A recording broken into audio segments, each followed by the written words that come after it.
Breaking news. Balanagar ప్రభుత్వ పాఠశాలలో teachers యొక్క నిర్లక్ష్యం పూర్తిగా కనిపిస్తుంది. చూడండి, అక్కడ పిల్లలు స్కూల్ యొక్క టెర్రస్ పైకి వెళ్ళి ఆడుకుంటున్నారు. పైనుంచి కిందకి బొమ్మలు విసురుకుంటున్నారు, కింద నుంచి పైకి వేరే వాళ్ళు బొమ్మలు విసురుతున్నారు. సో అంటే అక్కడ ప్రమాదం జరిగే అవకాశం ఉంటుంది. ఎవరైనా కిందకి పొరపాటున జారి పడితే ఖచ్చితంగా ఒక పెద్ద ప్రమాదం జరిగే అవకాశం ఉంటుంది. చూడండి ఒకసారి, అక్కడ బాలికలు కూడా వస్తున్నారు పైకి, ఎవరు కూడా పట్టించుకోవట్లేదు, అలా ఎగురుతున్నారు పైకి. ఎవరైనా కింద పడిపోతే ఏంటి పరిస్థితి ఒకసారి చూస్తే అదవుతుంది. అక్కడ కొంతమంది పైనుంచి వీడియో తీస్తుంటే వీడియో కూడా బాగా చెప్తున్నారు. అయితే ఈ సంఘటన జిల్లా పరిషత్ ఉన్నత పాఠశాల బాలానగర్లో జరిగింది. సో అక్కడ టీచర్స్ ఎవరు కూడా పట్టించుకోవట్లేదు అని కూడా చెప్తున్నారు.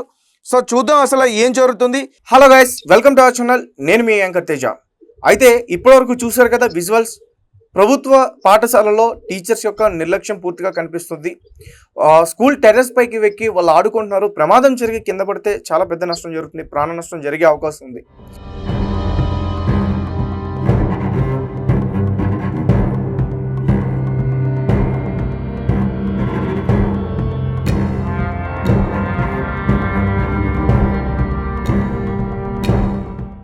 అలాగే రీసెంట్ డేస్లో చూసుకుంటే తెలంగాణ కొన్ని స్కూల్స్లో టీచర్స్ యొక్క నిర్లక్ష్యం బాగా కనిపిస్తుంది. అంటే లైంగికంగా దాడి చేస్తున్నారు, వేరే వేరే ప్రైవేట్ పార్ట్స్ పైన కూడా చేతులు వేస్తున్నారంటూ కూడా కొన్ని వార్తలు రావడం ఇప్పటివరకు మనం చూసాం.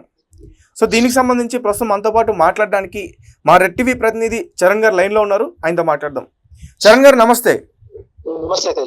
రైట్. అయితే ఇప్పటివరకు కూడా పూర్తి స్థాయిలో వారి యొక్క నిర్లక్ష్యం కనిపిస్తుంది టీచర్స్ది. అసలు దీన్ని ఎలా చెప్పాలో నాకు అర్థం కావట్లేదు. దీనికి సంబంధించి మీరు ఏం చెప్తారు?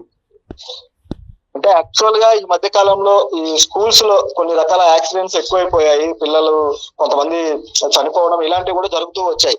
మామూలుగా అయితే సిటీస్ లో ప్రైవేట్ కాలేజ్ స్కూల్స్ ఉంటాయి కదా, వీటిల్లో ఎక్కువగా ఇలాంటివి కనపడ్డాయి. రీసెంట్ గా కూడా ఒక స్కూల్లో పిల్లలు లిఫ్ట్ లో ఆడుకుంటూ మళ్ళీ వాళ్ళకి అక్కడ అనుకోకుండా లిఫ్ట్ లో ఇరుక్కుపోయి ఆ చనిపోయిన సంఘటనలు కూడా గత 5-6 ఏళ్ళుగా మనం చూస్తున్నాం. అయితే ఇప్పుడు మీరు చూపించిన సంఘటన వచ్చేసి ఇది గవర్నమెంట్ స్కూల్లో జరిగిన సంఘటన. అవును.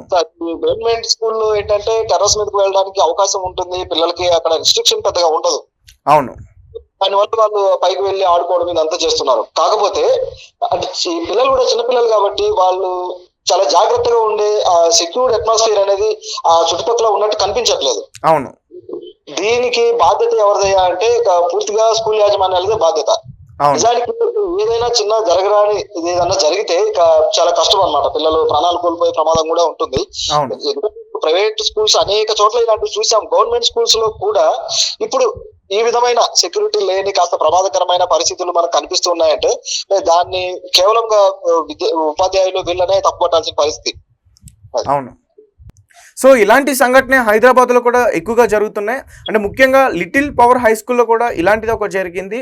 అంటే అక్కడ కూడా టీచర్ల యొక్క నిర్లక్ష్యం కనిపిస్తుంది. ఏంటంటే అక్కడ ముగ్గురు బాలురు ఒక బాలికను లైంగికంగా దాడి చేయడానికి ప్రయత్నించారంటూ కూడా మనం వార్తల్లో చూసాం గత వారం రోజుల క్రిందట. దీని గురించి మీరేం చెప్తారు? అవును, ఇది బాగా వైరల్ అయిన సంఘటనే. ఇట్లా పాప మీద ఒక రేప్ అటెంప్ట్ జరిగింది. సో దీని మీద మొత్తం విద్యార్థి పిల్లలు కూడా వాళ్ళ తల్లిదండ్రులు ఆందోళన పడ్డారు. ఇట్లా కేసు ఇవన్నీ కూడా చాలా అయ్యాయి. అయితే దీంట్లో సమస్య ఏంటంటే పిల్లల మీద సరైన వాళ్ళ పెంపకంలోనే వాళ్ళ మీద మానిటరింగ్ చేయడం కానీ ఈ తరహాలో ఏమీ లేకపోవడం వల్ల జరుగుతున్న సంఘటనలు. దీంతో పాటు కేవలం స్కూల్లో పిల్లలు ఉన్నంత వరకు స్కూల్ యాజమాన్యాలదే బాధ్యత. ఎప్పుడైతే వెళ్తారో ఇంట్లో తల్లిదండ్రులది బాధ్యత. సో వాళ్ళ పెంపకం అనేది కేవలం ఏదో స్కూల్లోనే అన్ని విద్యాబుద్ధులు నేర్పించాలి అనడము కరెక్ట్ కాదు. అలాగే ఏది జరిగినా కేవలం తల్లిదండ్రులే బాధ్యత అనడము కరెక్ట్ కాదు.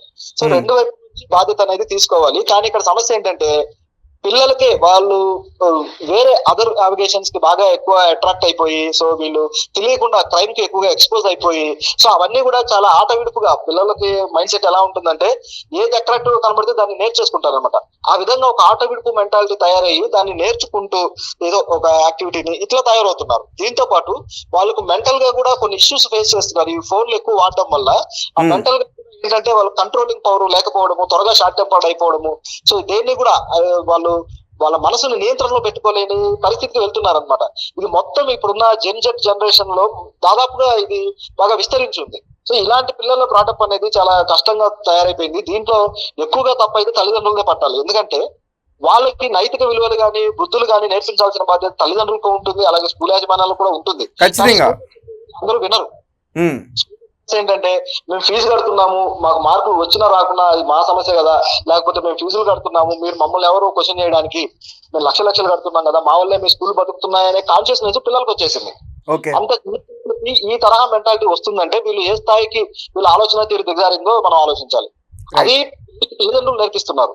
ఎవరన్నా పిల్లాన్ని మందలించినా లేకపోతే కొట్టినా ఏదైనా యాక్షన్ తీసుకుంటే ఇమీడియట్ గా తల్లిదండ్రులు వచ్చేస్తున్నారు.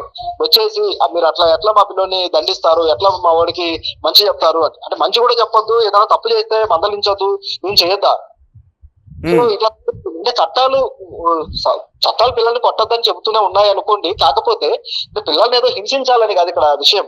వాళ్ళు తప్పులు చేసినప్పుడు దాని విషయంలో దండించే బాధ్యత ఎవరు తీసుకోవాలి, వాళ్ళు దాన్ని ఎవరు ఎలా సరిచేయాలి, ఇది ఇక్కడ ఉన్న. సో దీనికి సమాధానం తల్లిదండ్రుల దగ్గర లేకుండా పోయింది, అలాగే టీచర్స్ దగ్గర కూడా లేకుండా పోయింది. మేము ఫీజులు కడుతున్నా కొట్టేదని పిల్లలకి నేర్పిస్తున్నారు అనమాట. మీరు కడుతున్నాం, మీరు సార్ వాళ్ళు మిమ్మల్ని ఏదైనా కొడితే మాకు చెప్పండి, మీరు ఏం తగ్గద్దు, మిమ్మల్ని ఏదైనా దూషిస్తే మాకు చెప్పండి అని చెప్పేసి పిల్లలకు నేర్పించడం వల్ల ఓహో మన వల్లే మన సార్ వాళ్ళు బతుకుతున్నారు అంటే గురు దక్షిణ భావం కూడా పోయింది అనమాట. ఆ సార్ తెరువు కోసం వచ్చాడు, మనం డబ్బులు ఇస్తే బతుకుతున్నాడు అన్న ఫీలింగ్ వచ్చేసింది. అది చిన్న వయసులోనే. చిన్న వయసులో. సో ఈ మెంటాలిటీ తోటి ఏమైపోయిందంటే పిల్లల్లో నైతికంగా రావాల్సిన సోషల్ రెస్పాన్సిబిలిటీ కావచ్చు, నైతికంగా వాళ్ళ ఎదుగుదల అనేది సరిగ్గా లేకుండా పోయింది. ఇది సమస్య. కరెక్ట్. అయితే ఇప్పుడు ఈ బాలానగర్ స్కూల్ విషయానికి వస్తే అసలు అక్కడ వాళ్ళ పూర్తి స్థాయిలో నిర్లక్ష్యం చెప్పొచ్చు కదన్నా. అది స్కూల్ యాజమాన్యం తప్పు. ఎందుకంటే పిల్లలకి ఏం తెలియదు కదా, పైకి వెళ్ళాలి కిందకి వెళ్ళాలి, వాళ్ళకి ఎక్కడ ఆడుకోవాలనిపిస్తే అక్కడికి వెళ్ళి ఆడుకుంటారు. అయితే ఇప్పుడు దుర్ఘటన జరగలేదు కాబట్టి సంతోషం, ఏదైనా జరిగి ఉంటే చాలా పెద్ద ప్రమాదం అయి ఉండేది. సో ఇప్పుడే వాళ్ళు త్వరగా తేరుకొని ఆ పైకి వెళ్లకుండా వాళ్ళకి కొంచెం రిస్ట్రిక్షన్స్ పెట్టినా బాగుంటుంది. లేకపోతే ఆ పిల్లలు ఆ పెట్టగొడవ దగ్గరికి వెళ్ళి మరీ వాళ్ళు ఆడుకుంటున్నారు అనమాట. కొంచెం స్లిప్ అయిన కింద పడే ప్రమాదం ఉంది. సో దానికి ఒక ఫెన్సింగ్ లాంటిది ఏదైనా వాళ్ళు ఏర్పాటు చేసినా కూడా బాగుంటుంది. పిల్లలకి దాన్ని పట్టుకొని పైకి వెళ్ళి, లేకపోతే అసలు పైకి వెళ్ళడానికి అనుమతే లేకుండా ఇంకా బాగుంటుంది అనిపిస్తుంది. ఎందుకంటే ఎక్కువగా మనం చూస్తున్నాం ఈ టెర్రస్ పైకి ఎక్కి ఎక్కువగా విద్యార్థులందరూ కూడా సూసైడ్ అటెంప్ట్ చేస్తున్నారు కదా. అంటే ఇప్పుడు అందరి విషయంలో ఆ విధంగా ఉండదు, కానీ ఇక్కడ సమస్య ఏంటంటే విద్యార్థులు ఇప్పుడు టెర్రస్ లేకపోతే ఇంకో మార్గం ఎంచుకుంటాడు. వాడు ఏ బస్ కింద పడతాడో, లారీ కింద పడతాడో, లేకపోతే వెళ్ళి ఏ ఫ్యాన్ కూరేసుకుంటాడో వాడు చేసుకోవాలనుకున్నప్పుడు ఎలాగైనా చేసుకుంటాడు. సమస్య వాళ్ళని వెళ్ళనివ్వకపోవడం కాదు, అసలు సూసైడ్ ఎందుకు చేసుకుంటున్నారు అనేది ఇక్కడ పాయింట్. సూసైడ్ ఎందుకు చేసుకుంటారు? వాడికి స్కూల్లో మార్కులు తక్కువ, అవమానానికి గురైతే, అలాంటి హ్యూమిలియేషన్ ని ఎవరైనా క్రియేట్ చేస్తే అప్పుడు వాడు చేసుకుంటాడు. లేదంటే వాడికి ఇష్టం లేని చదివిస్తూ బలవంతంగా రుద్దితే అప్పుడు చేసుకుంటాడు. సో ఇలాంటి సంఘటనల విషయంలో ఎవరిది తప్పు? మళ్ళీ ఇదే సేమ్ అక్కడికే వెళ్తుంది అనమాట వేలు. తల్లిదండ్రులది, అలాగే ఉపాధ్యాయులది.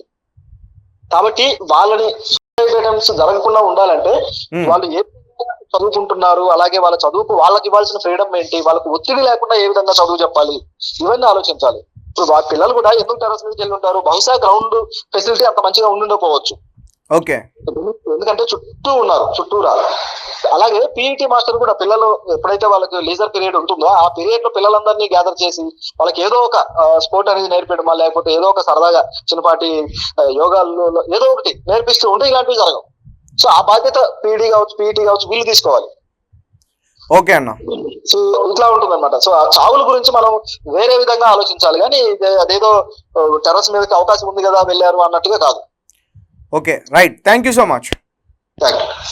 సో గైస్, చూసారు కదా, ఇది తెలంగాణ ప్రభుత్వ పాఠశాలలో ఉన్న టీచర్స్ యొక్క పరిస్థితి. మరి వాళ్ళు ఖచ్చితంగా పిల్లలకి భయం చెప్పాలి.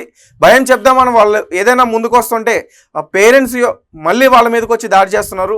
కాబట్టి దీన్ని అసలు ఈ సమస్యని ఎలా పరిష్కరించాలో నాకైతే అర్థం కావట్లేదు.